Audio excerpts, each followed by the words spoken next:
Author, columnist, managing editor of LibertyNation.com, podcast host and conservative policy advocate. We dismiss history at our peril. Liberty Nation Radio with Mark Angelides. Hello and welcome to Liberty Nation Radio, heard coast to coast on the Radio America Network. I'm your host, Mark Angelides. On today's special edition, we're going to be talking the hurdles that Joe Biden faces if he wants to win the White House this coming November. And we're joined by a very special guest, Tim Donner, to do that. Remember, Liberty Nation Radio is proudly sponsored by LibertyNation.com, where you can access podcasts, breaking news, analysis, and a range of biting and brilliant shows to whet your appetite for freedom and your fondness for the great American Constitution. We're going to just dive right in and examine each of these hurdles in turn. I hope you enjoy. President Joe Biden might in fact be his own worst enemy come the 2024 November election. To discuss the foibles and the hurdles that he must face, we're joined by longtime host of this here radio show, Mr. Tim Donner, who also happens to be Liberty Nation's senior political analyst. Thanks for coming back, Tim. Always a pleasure, Mark. Thanks. So, Tim, the way I see it is there are a number of hurdles which Joe Biden must leap without falling.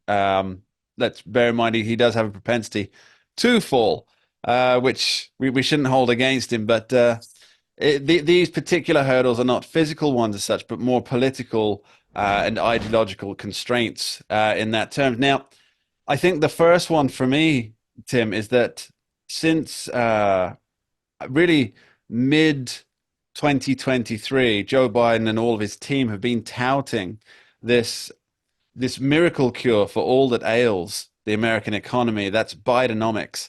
And then from around the beginning of November, it just seemed to disappear. Now, Joe Biden did mention it, I think, once or maybe one time since November, which is now more than 2 months or 2 months gone. But nobody else in the administration is talking Bidenomics. Why is that? Right. Well, it's Karine Jean-Pierre actually brought it up again 2 or 3 days ago, though you sensed that she wasn't actually authorized to use that term because they haven't really used it for a couple of months, and for good reason. It's a joke. And nobody believes there really is such a thing as Bidenomics. Now, what the administration is trying to do is point to the gross numbers of unemployment. An indicator would stop being relevant at least a decade ago because of the number of people leaving the workforce. A growth rate is acceptable. A recession is apparently looking like it's going to be avoided. And yet people don't feel that at all for one simple reason. They go to the grocery store, they go to the gas station, and they pay their home heating bill. And they're not happy. And this hits the closest to home. And Joe Biden is either unwilling or unable to do anything about it because he can't sell his own program. He's tried to. He's got a lot of good economic indicators, and yet nobody's buying it. His approval on the economy is like 25 points underwater. That's quite a shocking figure, especially seeing as he has sorry, let me rephrase that. Members of the White House team have asked, perhaps even gone so far as to demand that the Fourth Estate covers the economy better and passes the message on better. And they have. It's not as though they've suddenly found some morals and decided, we can't be salesmen for a sitting president. They've tried to sell it. The problem is the sycophants are not being sycophantic enough, according to the president of the United States. He expects them to sell his program. I mean, how sad is that? He can't get people in his own party. They keep pushing with this message that you're better off than you realize. People don't take kindly to that. They know the circumstances of their life. And all the other indicators on inflation that it's going down don't really amount to a hill of beans when you're paying astronomical prices at the grocery store, at the pump, and for home heating. It's just that simple. Pocketbook issues. Well, you know, I want to pick up on something you said there, Tim. I think it's really important. Is you mentioned how inflation's coming down. Now, this is something that Joe Biden, or the people who control his Twitter account, his X account, sorry, um, You're have put forgetting. out that it's manufacturers and the market that are artificially keeping prices high now that inflation is coming down, which is a complete fabrication and a twist of reality. You know, it's not as though We're going to it's go not, you back know to, they're we're going pretending to, to the public that yeah, inflation, you know, when it goes down, prices go down. No, no, no. When inflation goes down, it just means things are getting more expensive at a slightly slower rate. that's exactly right. And Well, look, they're trying to lie about it. people have never, anybody who was born, let's say, less than 50 years ago, has never encountered inflation, was never a factor, never considered a major issue. Now it is, and people don't know how to deal with it. And they're dealing with mortgage rates that are 7 high to 8% after being used to paying 1 or 2% over the years. So that's blocking people from being able to sell or buy Mm. homes. And when the real estate market crashes, and it's not crashed, but it is definitely undergoing a spiral, that's another very ominous sign for the economy. It really is. I mean, I think the idea of owning a home, we have talked about this briefly before on this show, Tim.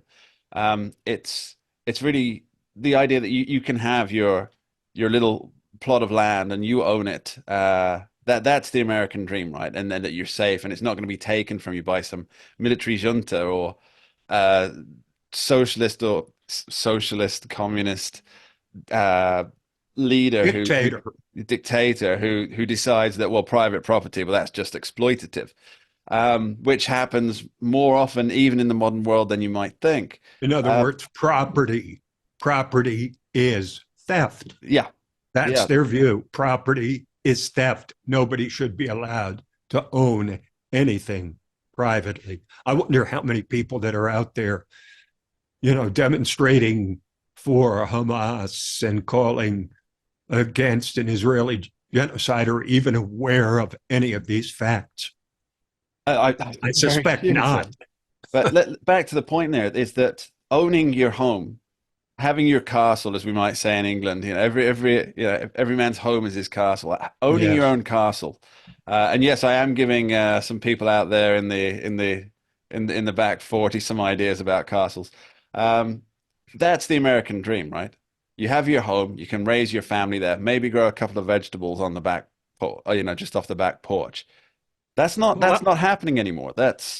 I don't think that American It's a dream is myth. hardly even alive Mm. anymore. And it slipped away slowly, almost without us realizing it.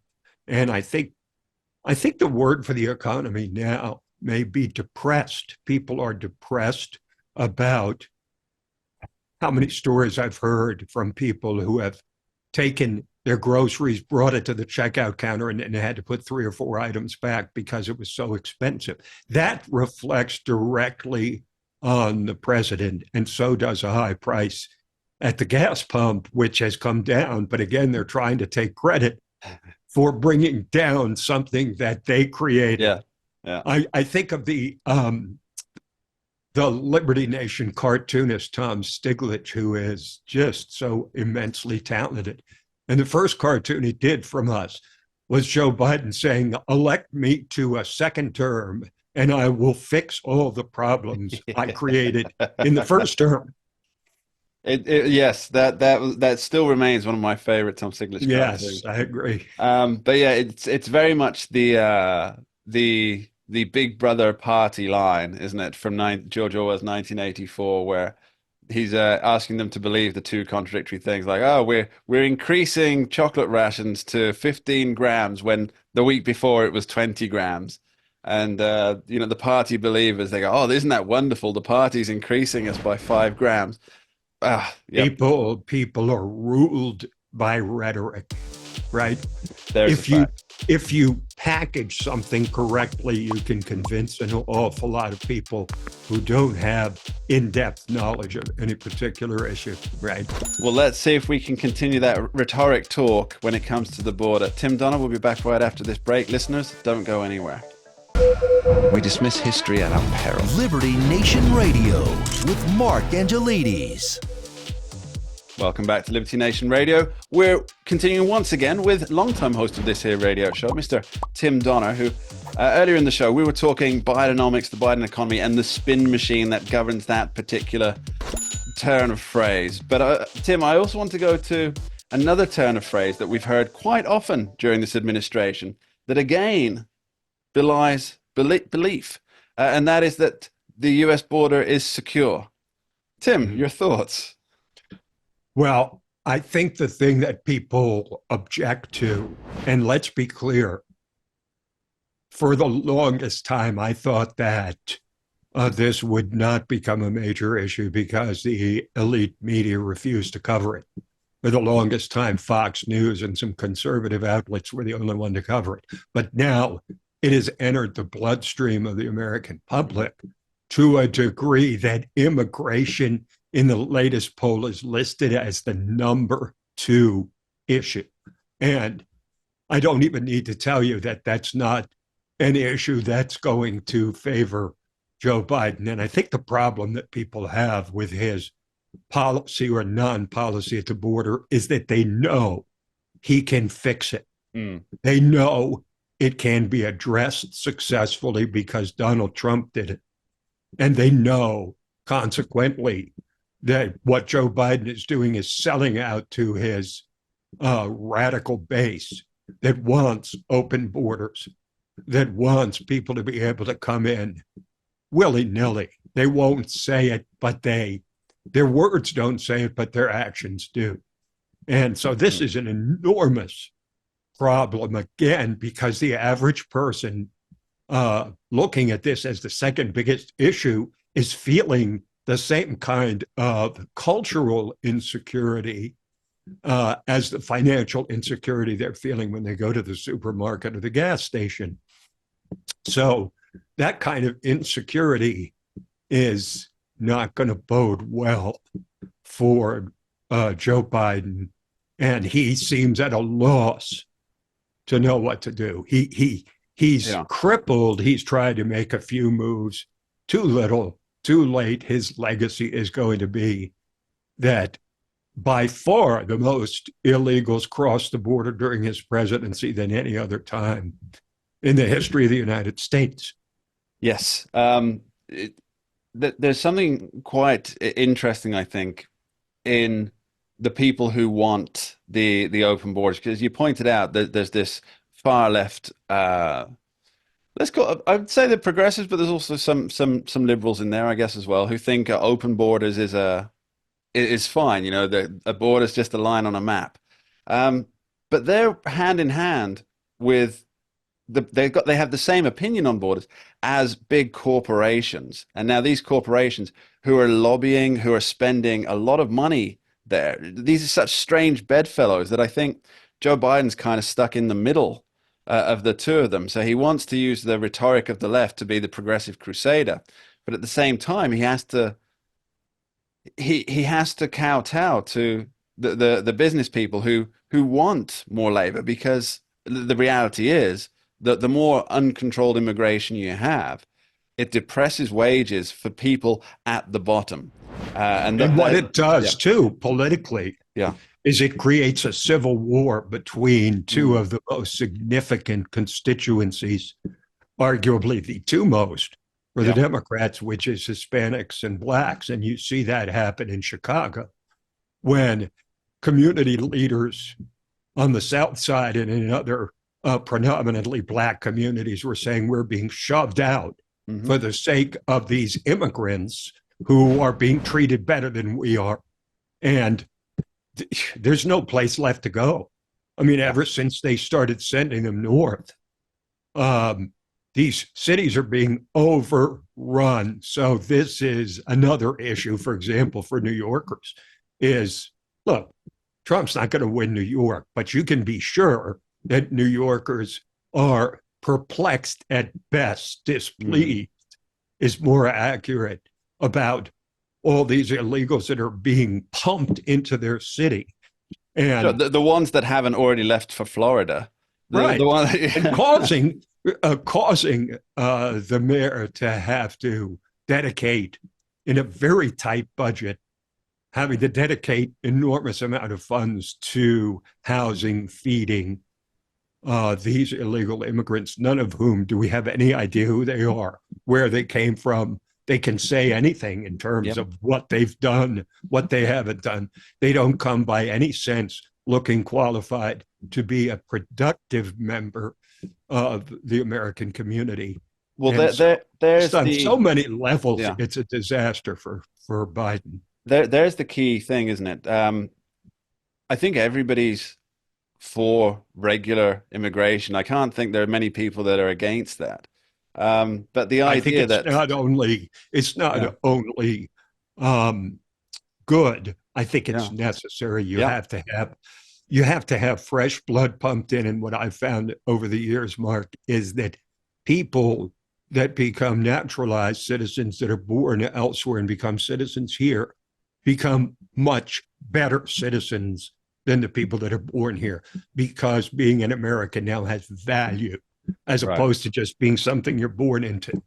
Yeah, so I think my point here is that if somebody's first act on entering American soil is to commit a crime, you know, it kind of sets you on a bad path. I mean, these are not going to be the best and the brightest, as Donald Trump made the point. They're not the high-flying doctors or engineers who are going to contribute from day one to society. I mean, they might, manage to get an education and come to that, but that's not what the absolute mass of people are straight away. And I think that there's got to be a little bit of a schadenfreude for the southern states now that they're sending their migrant burden north, and they're watching these northern elite states collapse under a fraction of what they've had to deal with after they virtue signaled for years and wore it as a badge of honor that they were sanctuary cities when there was no need for sanctuary, right? Yep. When there was no need for it, they were totally in favor of it. When it really came to it, quite a different story, as we knew would happen. We just didn't know when there would be this overwhelming flood of immigrants being sent to test how sincere they are about being sanctuary cities. And what we've discovered is it's financially not viable for any major city to be expected to integrate thousands of citizens into their work culture and the culture writ large. Any major city, you just pointed out, has a difficulty in doing that. What about all the smaller cities down on the southern border? Tim, Mene Tekel Upharsin, as was written by the moving finger in the book of Daniel, they've been weighed, measured, and found sincerely wanting. We'll be right back with Tim Donner after this short break. Don't go anywhere. We dismiss history at our peril. Liberty Nation Radio with Mark Angelides. Second-term presidents are often in the unenviable position of being on their way out of the door. Now, what does this mean for Joe Biden, who, let's be fair, has had quite a few issues foreign policy-wise since assuming office in 2021? And we're joined once again by a longtime host of this here radio show, who also happens to be Liberty Nation's senior political analyst, which means he knows what he's talking about when it comes to this stuff far more than myself. So I'm relying on you for this segment, Tim. Supposedly. Allegedly. People say I couldn't possibly comment. Reportedly. Tim, Joe Biden, if he wins a second term, that's another 4 years of Joe Biden's international diplomacy. And I'm asking myself, can the world survive another 4 years of Joe Biden's international diplomacy? Your thoughts? Well, I think that's a legitimate question. Now, two foreign policy events were what have defined this administration, if you look at it closely. He was above water in his job approval until the botched surrender in Afghanistan. His numbers tanked. He went underwater, and he's never recovered since because there was a sense that he was totally incompetent and managed to do something which is pretty hard, have people angry and upset about something that most Americans wanted, which is a withdrawal from Afghanistan, but they wanted to do it with at least a stitch of honor. Now, fast forward to October 7th, and I did an article on this recently in LibertyNation.com, how the Hamas invasion tanked Joe Biden's numbers to a point where they're now barely clinging to 40%. You can see it. As soon as that invasion occurred, his numbers started going down. And again, the irony is that I think most Americans feel he has largely done the right thing by siding with Israel. And yet, he has something like 38% approval on his handling of the Israel-Hamas war. So foreign policy has been a major problem for him, especially when you have an election where you're going to contrast two presidents who have performed the job of president for 4 years. And during those 4 years, Donald Trump had not a single new foreign war. And Putin was kept in his box. He did not, as I pointed out before, Trump was the only president under whom there was no Putin incursion into, now it's Ukraine. So he's dealing with 2 foreign wars and a disastrous withdrawal from Afghanistan. And like most of his other numbers, they are severely underwater. And he's going to find no solace or comfort in that. And it'll be another target for Trump to show Biden's weakness, that he sends off the signals that he's not going to be tough on anyone, such as this was really remarkable.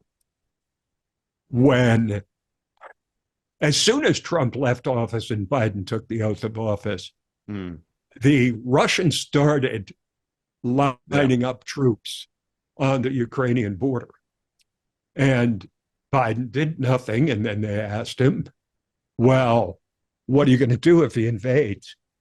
And it was incredible. He said, well, if it's a minor incursion, we won't do anything. I mean, imagine the commander-in-chief of the armed forces of the United States saying, well, if our adversary, perhaps enemy, is invading another country, as long as it's not too big, then, I'm fine with it. That's just another sore spot for Joe Biden. Tim, now that I think about this, you make the point that obviously there's no new wars under Donald Trump. And then, of course, that Putin was put back in his box during that period, despite the media saying, Donald Trump, he's under the thumb of Russia, based on the massively discredited Steele dossier paid for in part by the Hillary Clinton campaign. I always like to mention that just in case people are forgetting. You should. But so under Barack Obama, there was the incursion into Crimea. I believe that's correct. And then Vladimir Putin just sat on his hands for 4 years. And of course, he made his incursion into Georgia, the country of Georgia, the state of, not the American state. Not the peach state. Country of Georgia, not the peach state, during the George W. Bush administration. So it was, first it was Georgia, then it was Crimea, and now it's all of Ukraine. Yeah. Because, look, if you're Putin, you say, okay, if I do this, what's Biden going to do? And the fact is, he told him what he was going to do. And he said, if it's a minor incursion, nothing. Yeah. That's a green light. I mean, I don't see how it isn't. I mean, all you have to do as a commander-in-chief would be to say any, shall we say, compromise of Ukrainian sovereignty will be dealt with as an act of war and treated as such. Now, but the irony is that I think he's largely been right in siding with Israel, but he's getting no credit for it because of his weakness. Well, there's something about those numbers. What you have to consider is that as soon as he openly sided with Israel, not a lot, but some significant Muslim organizations said that we're not going to support you.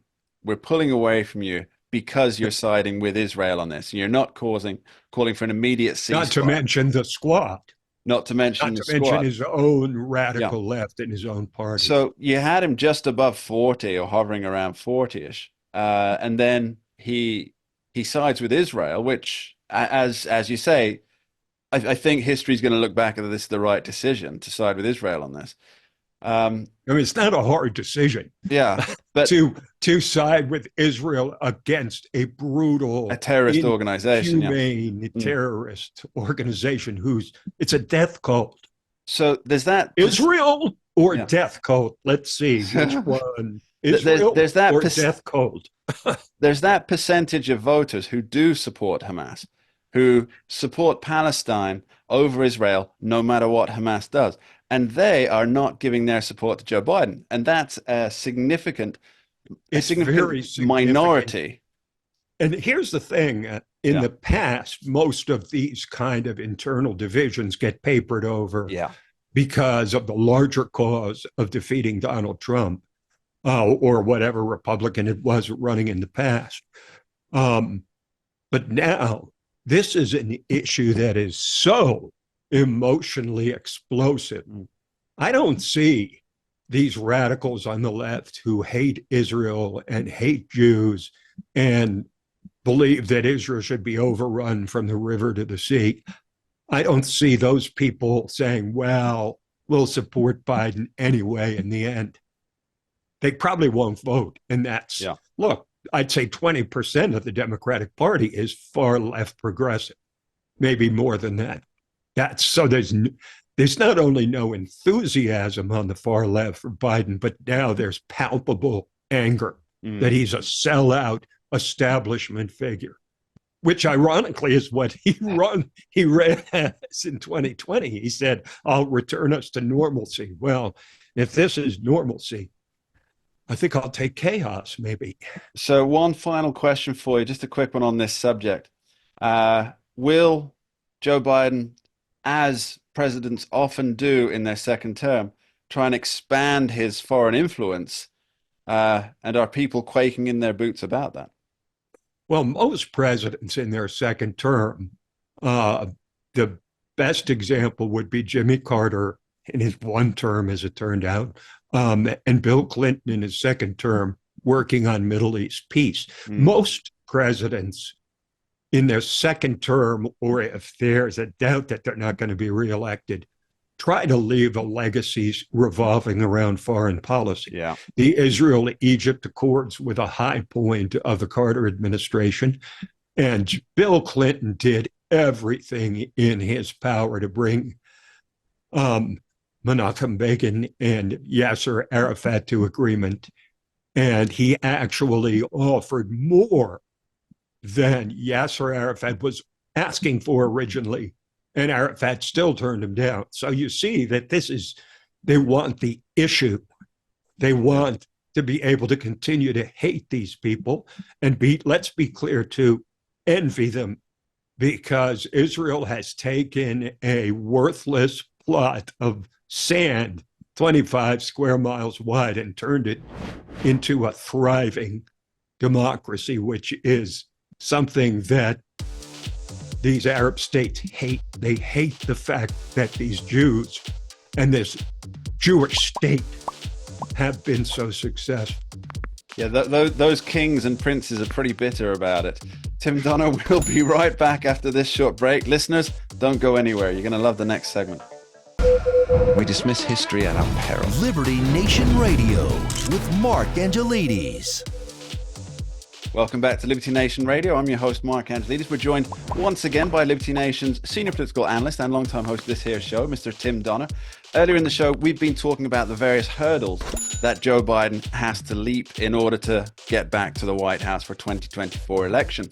Now, I think for the two frontrunners, Tim, Joe Biden and the presumed frontrunner, presumed nominee, Donald J. Trump, each man's biggest hurdle is the same problem, isn't it? So for Yes. Joe Biden, his biggest hurdle is Donald Trump. For Donald Trump, Donald Trump's biggest hurdle is Donald Trump and Donald Trump's legal issues that he's Right. facing at the moment. What's your assessment of the situation? Well, I have to say, I think that the effect of those 91 charges in 4 different venues is going to be neutralized to a good degree by the obvious bias in Colorado and Maine, trying to simply remove him from the ballot.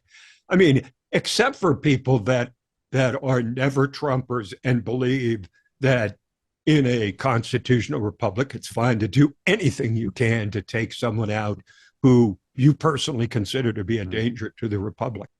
So what was once undeniably a major liability for Donald Trump at the beginning of this year of indictments of 2023 has turned into, apparently, incredibly, some kind of impetus for more people to support him. And what that tells me, Mark, is that there's all kinds of people supporting him on principle, because his numbers in the Republican primary suggest that there's a lot of people that switched their support to him from DeSantis or Haley or anybody else once he was indicted once, twice, 3 times, 4 times, and now trying to kick him off the ballot. I think any fair-minded, impartial, open-minded American would see that as a scar on our constitutional republic, and something that's really dangerous going forward, because you know for a fact that Republicans are going to turn around if they have the chance, and they will eventually. Yeah. They're going to turn around and try to remove some Democrat from the ballot somewhere. I think in Texas, look, there's a move to say Joe Biden should be removed from the ballot because he's committed constitutional crimes by allowing an invasion of America. Yeah. Right. That's so. But Trump's, I mean, obviously the 91 charges don't ultimately accrue to his benefit when we get to the general election. I think the question is how much of an offset that will be against his normal numbers. And the polling at this point suggests that it could be about 6% of his support could be drained away if he's indicted on even one charge. And I mean, I think the only question now is whether these trials can all be pushed off to after the election, because I think you and I can agree there's no way that Donald Trump is not going to be found guilty of one or more charges. Yeah. So, look, we've never had this before. The only guy ever to run for office from prison was Lyndon LaRouche, which is instructive only because it does not eliminate somebody who's been indicted, convicted, or imprisoned from running for president. And yet at the same time, how many people are going to say, am I going to vote for a convicted felon?